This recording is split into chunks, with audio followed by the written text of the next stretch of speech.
Let's open them up. Scalpel. You looking at me, Diamond?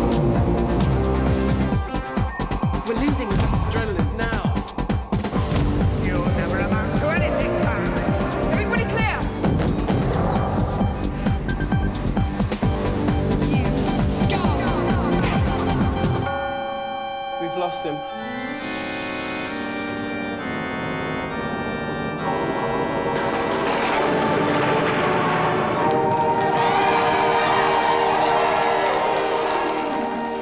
Even up in heaven, the postman's sack is every bit as bulging as anywhere else you could imagine.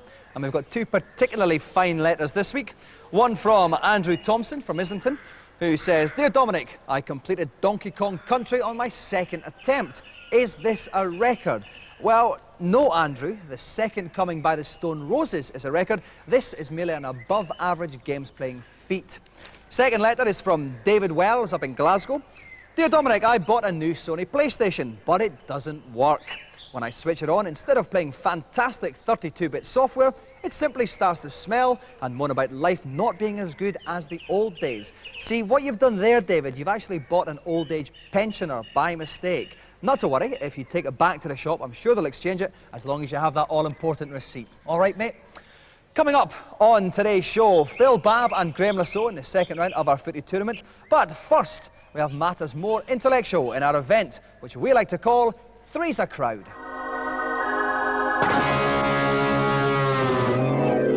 This event is only for those with nerves of steel. The game I've chosen is Puzzle Bubble, a charming Neo Geo game in which players have to destroy the advancing bubbles before they're squashed into oblivion. The beastly bubbles can only be dispatched in groups of 3 or more of the same colour. So it's only by shooting the right colour bubble in an existing group that their onslaught can be stopped. To make matters even worse, I decided to inflict 3 simultaneous games on our hapless contestant. Only by ridding all 3 screens of their bubbles before they make contact with the ground will they earn the golden joystick. It's one of my toughest challenges ever. Good luck. And here to attempt what is probably the trickiest challenge we've ever had on this piece of quality television, please welcome bloke with top name, Damon Champ.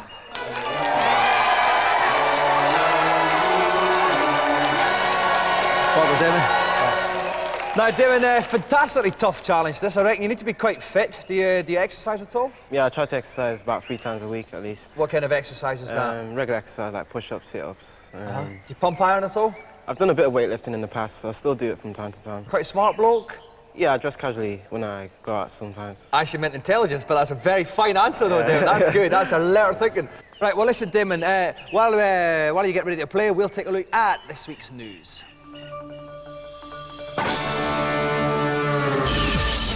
Blokes and ladies who wear Star Trek t-shirts are beside themselves with joy this week as the Sci-Fi cable channel comes on air.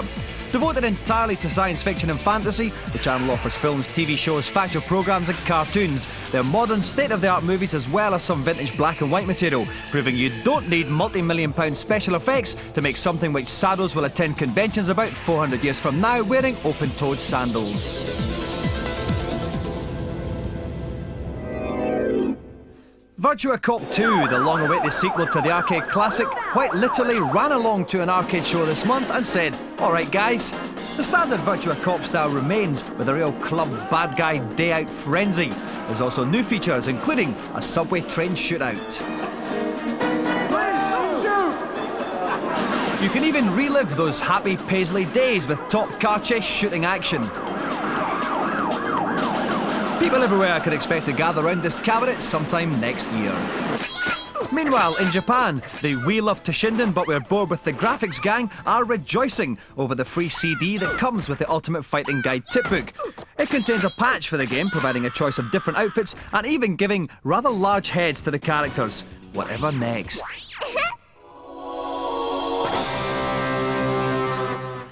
Top tough challenge type situation then. Damon Champ has got to clear 3 screens of Puzzle Bobble. Normally that wouldn't be a problem for him, but he has to play these 3 all at the same time. Best of luck, Damon. Off you go. So off goes Damon onto screen 1. Now you can see he's firing the different colour balls there. He's got to get 3 of them basically to match. There's 3 yellows there. He's got into spin. He's going to go for now 3 greens. That was good. And also the ones below the ones that disappear, they will fall down as well. Onto screen 2. That's 3 blues just gone. Left that a little bit messy. Onto screen number 3. He's firing the blues. You can of course fire off the walls. That was a fantastic middle column of reds he got rid of there. Left a couple of yellows there. Now that's starting to shake screen 1. Now that means it's just about to fall down a level. They will all start to fall down when they get to the bottom and his challenge is over. Completely kaput. Didn't get a good run of colours there on screen 1. On to screen 2. Fired it now, he's got a green now. One more green would be useful, but he's got a yellow, he's got a blue now. Oh, he's not having the run of the colours here, but that's the greens and that's some reds. Fantastic bit of incisive play from Damon there. On to screen 3. He's got a blue, that's 2 blues in a row, a green. There's no greens handy. Here's a 3rd green though, that will help a bit. Another yellow, that's 3 more yellows gone, but look at screen 1's getting a bit dodgy though. He's getting a hurry up sign. He's only got 5 seconds, otherwise the ball will fire automatically as well. This only adds to his troubles. It's not bad, bit of tidying up there done on game 1. On to game 2. This is looking a bit more promising. Although once again the colours are going against him. Oh no, look at screen 3, Devon. He's having a lot of problems there. That's getting very low indeed. He rushes to it. I said, oh, 4 reds, and that's going to help him out. 3 blues, going to 3 yellows. Fantastic play from Damon. Oh, back onto screen 1, just in the nick of time there once again. He's got 3 greens together there. 2 reds, now 3 greens together. Now let's fire that yellow. This is good play from Damon, doing unbelievably well. On to game 2. 3 greens together, that's a red. Unlucky there. Oh, the screen's gone down again as well, but he's got those 3 middle blues. That should be okay for a little while. Back onto screen 3 now. Again, the colour's not quite coming for him.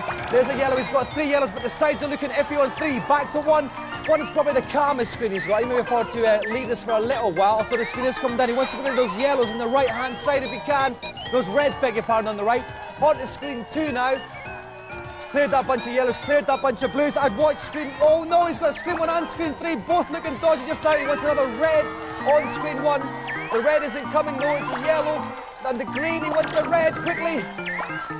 In that right-hand side, he's got to get the red, and meanwhile, I'd leave screen 2. I'd go on to screen 3, Damon, because screen 3's looking iffy.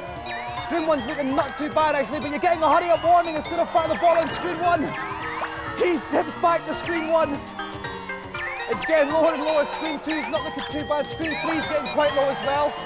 But he needs to clear some balls off at screen 1 first. He needs some greens.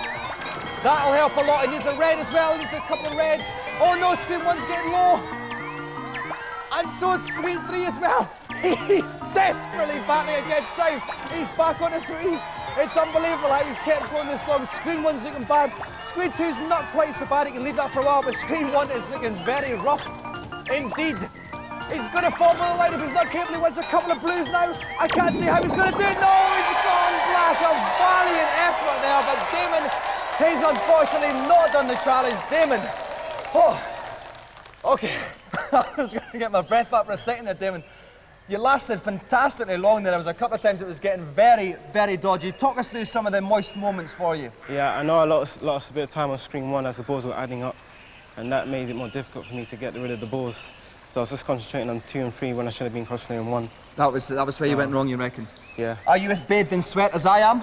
Definitely, yeah. It's a tough challenge. Yeah. Well, you can at least take your sweat home with you, and unfortunately you can't do the same with a golden joystick. As brilliant as you played, because Damon, you haven't ended successfully, but thank you very much for coming on anyway. Ladies and gentlemen, Damon Champ. So after gorging ourselves on that fine televisual feast, let's clean our palates now with a piquant review sorbet. Keep your rhythm. Fair enough, mate. First up, the best boxing game since my last fight, Victory Boxing on the Saturn. Boxing games traditionally are pretty naff, but Victory Boxing on the Saturn, however, is the Virtua Fighter of boxing games. It's boxing crossed with a beat-em-up. You can customise your pugilist in height, in weight, in the way he fights. There are 5 different styles of fighting, and as you progress through the championships, so your trainer teaches you new special moves. It's great, okay, you can get different camera angles, and you can see the fighter's full length, which is also a bonus. But the action in this one is just a little bit slow and clumsy, and it lacks realism for me. I disagree with Dave, actually. I think that sometimes fighting games are a little too fast. With the strategy element, you can actually think about the moves that you're going to take. I actually really like Victory Boxing. It is the thinking man's fighting game. Down and out. What a pro. Look at that. Him. Whoa. The crowd is going wild. What a Next up, the best first-person perspective shoot 'em beat 'em up since my last fight. Hexen Heretic 2 on the PC.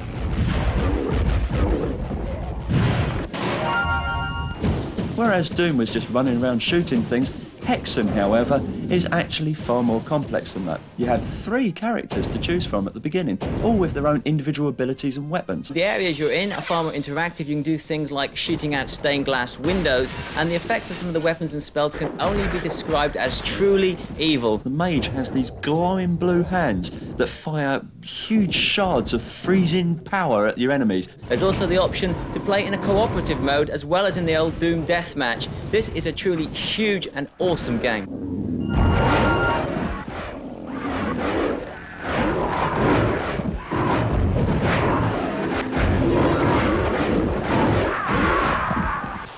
And finally, the best baseball game since my last fight. World Series Baseball on the Saturn. It's off the wall. Now batting. Actual teams, actual stadiums, actual players, and actually, this isn't bad. World Series Baseball on the Saturn is one of the most realistic baseball games I've ever played. On the field of play, every single player has their own individual attributes and statistics. And when you tonk that ball for a home run, there's nothing more satisfying, even winning the lottery. If anybody has sat through a real baseball game, they'll know how long it lasts. It goes on for hours and there's hardly any score. And that could be the problem with World Series Baseball. It's a little bit too realistic. Perhaps they should have put a little bit more fantasy in there, a little bit more action, just to keep the unappreciative British audiences interested. One runner on base. That ball has a chance. Oh, my! A 2-run shot to left center. Oh, I'm a bit cream crackered. We're just working out here, not for gratuitous visual thrills. We're just so excited about the second round of the GamesMaster football tournament coming up after the break.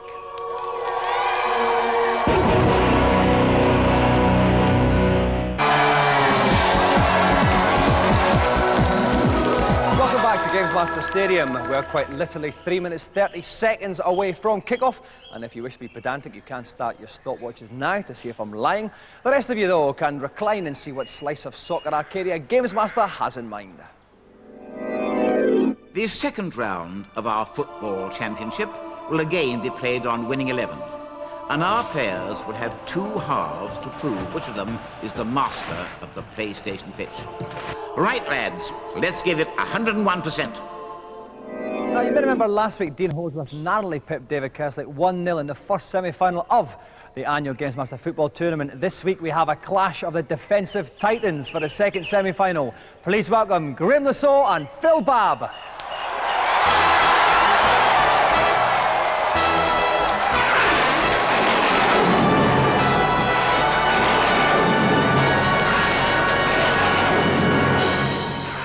Welcome to the show, Graeme. Thank you. Welcome, Phil.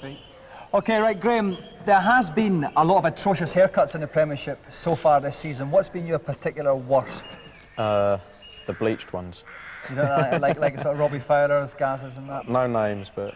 No, you haven't been tempted yourself to go for a lighter look? No, I just leave my hair do its own thing. Not even run a comb through it? No. Either. When you're youngster, I don't have enough to run a comb through it, has to be said. Right, Phil, now we actually bumped into each other, right, a while back, and you did say to me you were the greatest video games player currently playing football. Are you still sticking by that?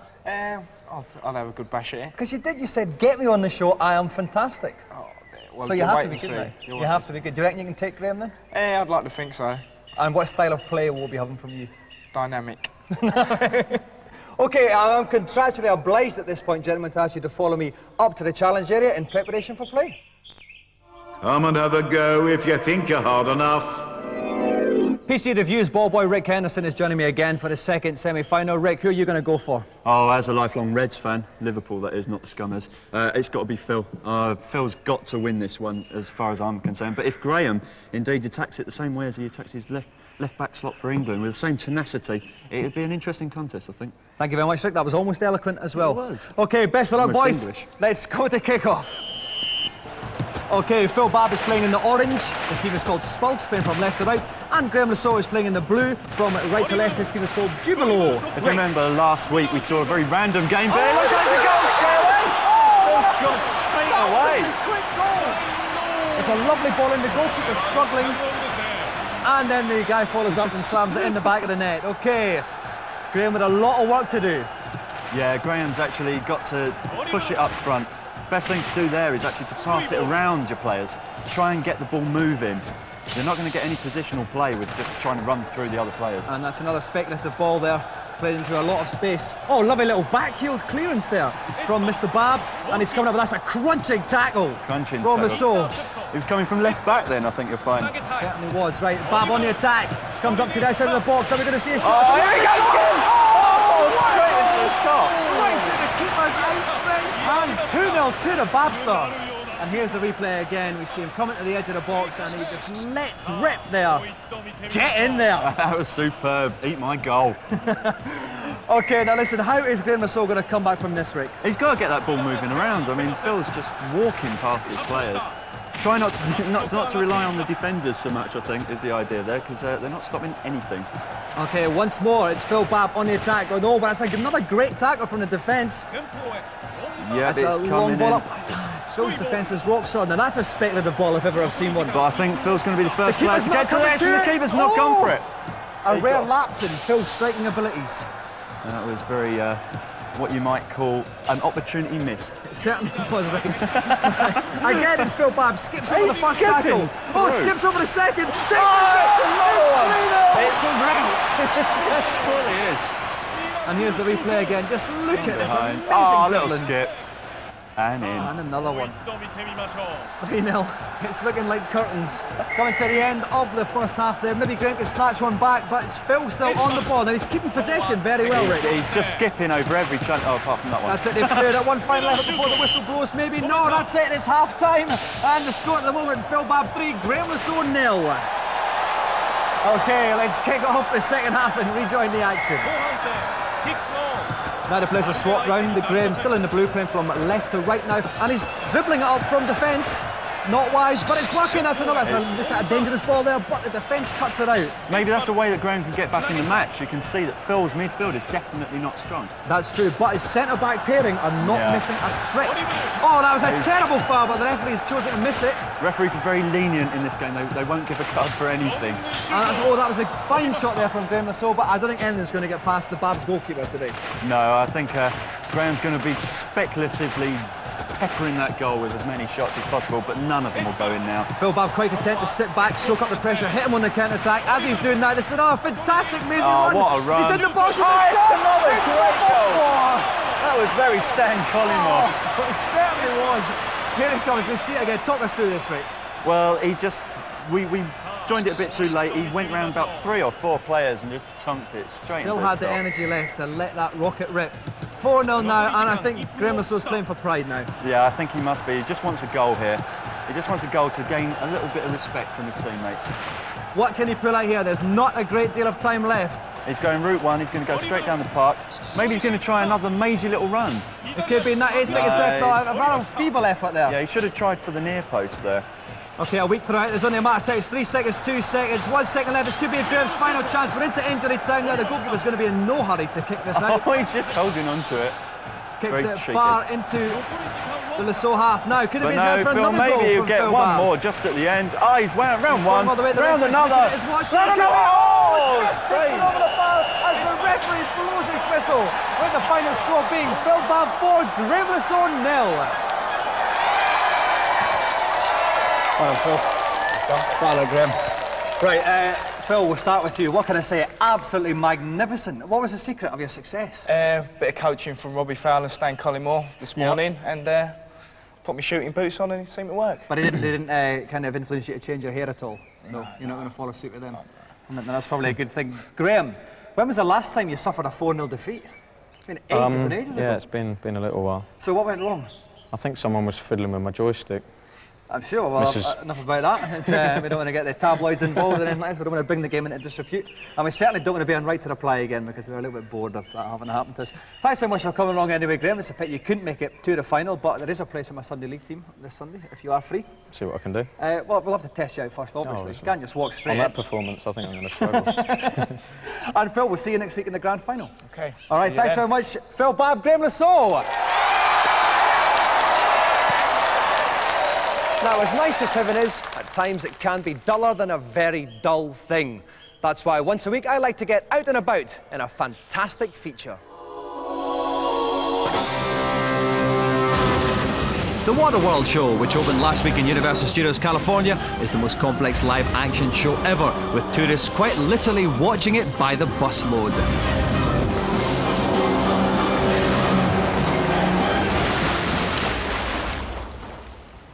Right, today I am at the biggest, newest attraction in the world of amusements. This is the Waterworld attraction at Universal Studios in California.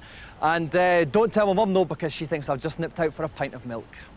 As always, thousands of hangers-on followed my every move, so I hid inside this green box until the show began. The future. The polar ice caps have melted, and the continents are deep beneath the waves in this place called Waterworld. Oh, I'm getting wet already.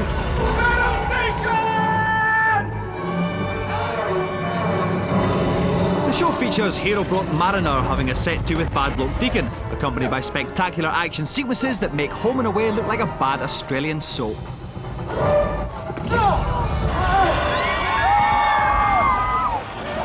Split-second timing is required to coordinate the 8 stunt people and hundreds of special effects involved. It's all controlled by computers, of course, and I went off to find project manager man Norm to see how it's done.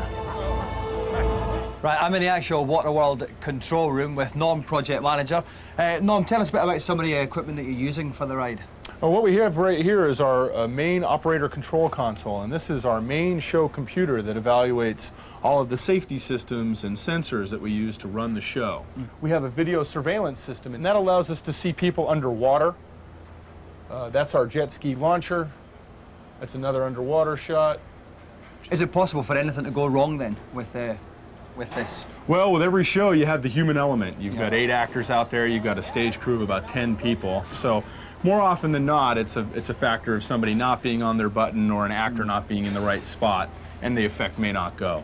And out of all of the things that go on, what's technically the most difficult thing to pull off? What's the thing you're proudest of? Well, the thing that's technically most challenging in this show is launching our seaplane. It's a free-flying piece of metal that comes crashing through the wall and lands right in front of the audience. So is there any chance it could hit kind of bald Scottish blokes with glasses if they're sitting there? Or is it totally safe? No, actually it's totally safe. What'll happen, the worst thing that'll happen is it won't go. So you see the cameras there, so you can see it underwater and everything. That's right. You know how like in swimming pools they don't like it if you wee in the water? Yes, yes. Do you ever catch out any of the stunt guys? Well, no, we don't catch them on camera, but we've talked about putting that dye in the water that turns red all the way around, but we haven't gone that far yet.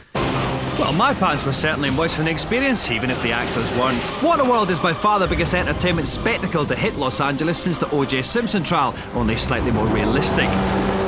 With blokes on fire, blokes fighting, and blokes generally falling out all over the place, Waterworld makes living in Paisley look like Toy Town. Just don't fly there in economy class. That's it for today. Don't forget, next week, Dean Holdsworth taking on Phil Babb, footballing it up the way God intended on Virtua Striker in our grand final. Remember, between now and then, kids, life is like a sofa. It's great until some fat bloke sits on you. Bye-bye.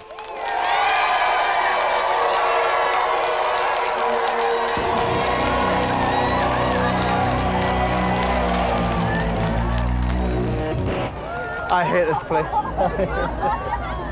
Oh no.